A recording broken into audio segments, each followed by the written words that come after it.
Oh, it's an honour to play with Sonny. Honestly, I think he leads in his personality and his quality and how hard he works and how he is as a person. I think everyone knows how. 여기 함부르크에 한 소년이 있습니다. 다른 시공간 노팅엄에 또 다른 소년이 있습니다. 손흥민은 사리를 향해 리틀손이라는 애칭을 선사했지만 축구적으로 토트넘에서 가장 손흥민과 유사한 선수를 한 명 꼽으라면 단연 돈슨입니다. 물론 지금 버전보다는 함부르크 버전의 손흥민과 체형을 포함해 제법 많은 공통점이 있습니다. 결국 존슨이 미래 PL을 지배하는 선수가 되고 싶다면 가장 주목할 유형은 단연 손흥민이고 캡틴의 여정에는 분명 존슨의 해답이 있습니다. 그 중에서도 첫 번째 키워드는 절대적으로 슈퍼서브 손흥민의 전설인 이유가 무엇일까요? 누군가에게 벤치 멤버는 주전에서 밀린 후보 군단입니다. 하지만 축구에선 가끔 지친 선수들 사이에 호련히 나타나 적을 섬멸하는 조자룡 타입이 목격되곤 합니다. 우리는 그들을 후보 선수가 아니라 슈퍼서브라고 통칭합니다.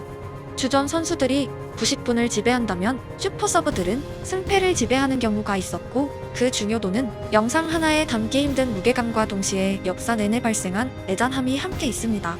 업계 최강자의 이름으로 솔샤르가 가장 먼저 호명되어야 하는 이유는 분명합니다. 그가 만약 한국 국적이었다면 영상을 보시며 이건 당연히 가짜 뉴스일 거라고 화면을 닫아버리셨을 정도의 엄청난 기록이 남아있기 때문입니다. 바로 후반 71분에 투입되어 4골을 기록한 전설의 노팅엄 원정 경기입니다. 당연히 PL 교체 투입 역사의 정점에서 빛나는 다시 일어나기 힘든 영웅담입니다. 교체 투입 9분 만에 득점에 성공한 솔샤르는 이후 후반 88분에 두 번째 득점, 3분 후 해트트릭 성공, 그리고 3분 후 네 번째 득점으로 노팅엄을 멸망시켜버렸습니다. 유러피안 챔피언의 위협을 가지고 있는 노팅엄 역사에서 가장 수치스러운 패배이자 솔샤르를 역대 최고의 슈퍼서브로 만든 만화 같은 기억입니다. 솔샤르는 교체로만 17골을 기록하고 화려하게 은퇴했습니다. 영원한 악몽을 가진 노팅엄 팬들이 누구보다 통쾌했을 맨유의 재앙은 공교롭게도 노팅엄에 의해 기록되진 않았습니다. 맨유 그 자체였던 퍼거슨의 마지막 경기를 기억하시나요? 영원한 보스이자 맨유의 영웅과도 같은 존재 퍼거슨을 보내는 맨유 선수들과 팬들의 비장함은 설명할 필요도 없습니다. 감독의 마지막 길을 승리로 배웅하고 싶던 기사들을 가로막은 남자의 이름은 여러분 모두가 너무도 잘 아시는 로멜루 루카쿠입니다. 전반이 끝나고 맨유는 3대1로 앞서고 있었고 중요한 것은 승패가 아니라 더 많은 득점이었습니다. 바로 그때 웨스트 브로미치의 벤치에서 수비수를 대신해 루카쿠가 서서히 걸어오기 시작합니다. 너무도 거대한 그림자였습니다. 그 시절 맨유를 상대로 수비 한 명을 빼고 공격수를 투입한다는 것은 보통은 자멸의 전주곡이었습니다. 맨유 관중석을 일순간 침묵시킨 전설의 시작은 후반 5분 만에 터져나왔습니다. 루카쿠의 추격골입니다. 후반 80분에는 루카쿠의 두 번째 득점이 맨유의 심장을 직격합니다. 놀랍게도 마지막이 아니었습니다. 추가 시간에 루카쿠는 해트트릭에 성공하며 5대5 무승부의 역사 완성에 성공합니다. 맨유와 퍼거슨 팬이라면 영원히 잊을 수 없는 경기이자 어떤 의미에서 노팅엄이 당한 사실점보다 더 큰 재앙이었습니다. 어쩌면 이후 찾아올 맨유의 기나긴 겨울의 시발점이었을지도 모릅니다. 퍼거슨은 이미 은퇴한 퍼디난드에게 여전한 루카쿠 악몽을 언급하기도 했습니다. Don't lose that. Don't bloody lose. Last game was a 5-each draw. 5-2 I thought we were going to win by 10. Then years ago. Lukaku comes on and scores a hat-trick against them. Has anybody ever scored a hat-trick against you?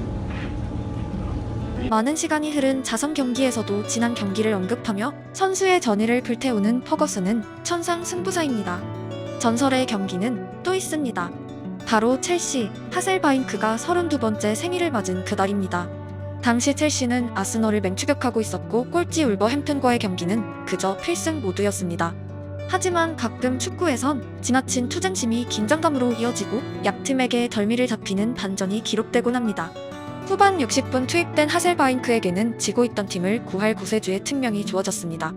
그는 13분 동안 3골을 휘몰아치며 늑대 사냥에 성공합니다. 생일의 축하를 자신의 손으로 누구보다 화려하게 행했습니다. 축구에는 흐름이 있다고 영상에서 전한 기억이 있는데 이는 미신이나 보이지 않는 힘이 아니라 라커룸의 분위기 그리고 연승의 통계와 연결되어 있는 상당히 산수적인 이야기입니다. 2005년 웨스트 브로미치는 9경기를 남기고 강등권에 있었고 그들의 1년을 회상하면 반전은 불가능해 보였습니다. 경기 종료는 고작 26분이 남았고 오늘도 패배가 당연시되던 찰나 로버트 헌쇼는 교체 투입 9분 만에 득점에 성공합니다. 그리고 후반 84분에 추가골을 터뜨렸고 경기장 시계가 멈춘 90분 이후에 해트트릭에 성공하며 팀을 말 그대로 벼랑 끝에서 탈출시켰습니다. 이후 웨스트 브로미치는 남은 9경기에서 단 2패만을 기록하며 기적적으로 EPL에 살아남았습니다. 미친 승리가 쟁탈한 위닝 멘탈리티는 시즌 마지막에 웨스트 브로미치를 강등권 싸움을 하는 팀이 아니라 마치 우승 경쟁을 하는 팀으로 변모시켰습니다. 다음 주자는 드디어 토트넘의 영웅이 등장할 차례입니다. 2022년 시즌 초반의 손흥민은 우리가 알던 손흥민이 아니었습니다. 개막 후 17개의 슈팅이 모두 실패하며 무득점 행진을 하고 있었고 그의 경기를 오래 지켜보신 팬들 모두가 목격했지만 역대급 체력 난조를 보이고 있었습니다. 후반 막판 허리는 굽어 있었고 질주 순간마다 전에 없던 지친 표정이 다소 포착되기도 했습니다. 프리시즌의 훈련에서도 이미 기미가 보였지만 당시의 손흥민은 데뷔 후 가장 다복합적인 성격의 여름을 보냈고 개막 이후까지 이어지고 있었습니다. 심지어 감독은 레스터와의 경기 선발 출전 명단에서 손흥민을 제외하는 초강수를 두었습니다. 개인적으로는 바로 전 시즌 득점왕을 고작 몇 경기 결과로 벤치로 보낸 감독의 결정에 저는 강한 불만을 가졌었고 더욱이 해외의 펍에서 경기를 기다리며 설렜던 전후 사정은 출전 명단에 참담함마저 느끼게 만들었습니다. 거짓말 조금 보태서 후반에 나타난 손흥민의 레스터전은 저를 통곡하게 만들었습니다. 교체 투입 14분 만에 시즌 첫 골에 성공한 손흥민은 84분과 86분에 연속 득점을 터뜨리며 그를 의심했던 사람들 모두를 완벽하게 침묵시켜버렸습니다. 펍에서 광란의 독가니가 펼쳐졌고 제가 느낀 참담함은 그저 미친 환희로 뒤바뀌어 있었습니다. 손흥민의 원맨쇼는 여럿 있었지만 제 인생 최고의 경기는 분명 그날입니다.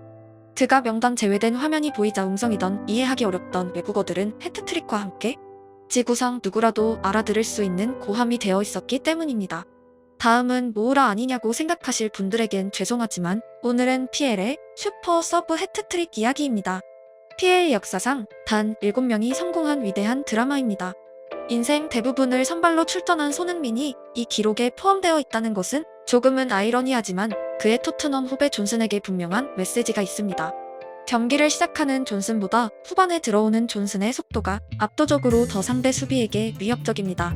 이번 시즌 벌써 3경기째 교체 투입된 존슨은 극장 승리의 주역이 되었었습니다. 선발 출장한 경기에서 엄청나게 헐떡이며 아웃되던 모습과는 극명히 다르게 토트넘 전체 관중의 기립을 받으며 하루가 마무리된 교체 투입 경기가 점점 늘어나고 있습니다. 시즌 중반엔 우연이라고 여겼지만 지난 팰리스전에서 확신이 들었던 이유는 경기 내내 부족했던 토트넘의 에너지를 존슨이 완전히 불어넣었고 그 정도의 영향력을 선발 투입한 경기에서 보인 기억이 없었기 때문입니다.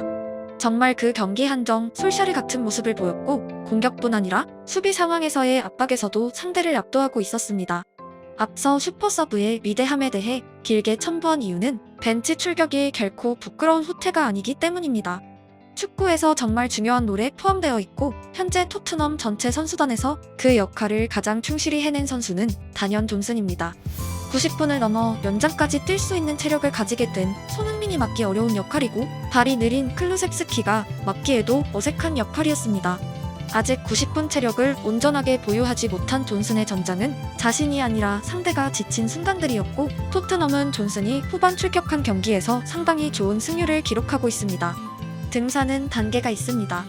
존슨의 등정을 진심으로 응원하고 그가 가장 빛날 수 있는 배경 또한 기원하고 있습니다. 물론 90분 체력을 가진 이후 버전의 존슨 또한 흥미로운 미지의 영역입니다. 레스터전에 손흥민은 벤치에서 출발했지만 경기가 끝나고 카메라는 오직 소니만을 비추고 있었습니다. EPL 후반 교체 해트트릭의 8번째 주인공은 여전히 미스터리이고 도전하는 모든 이들에게 영광이 있길 바랍니다. 벤치에서 시작한 누군가의 이야기가 90분의 마지막에 화려하게 불타오르는 것은 축구라는 종목에 낭만을 더하는 주요 소재이고 그들의 도전이 있기에 후반 막판의 심박수는 더욱 가속화됩니다. 혹시 오늘 벤치에서 출발하셨나요? 괜찮습니다.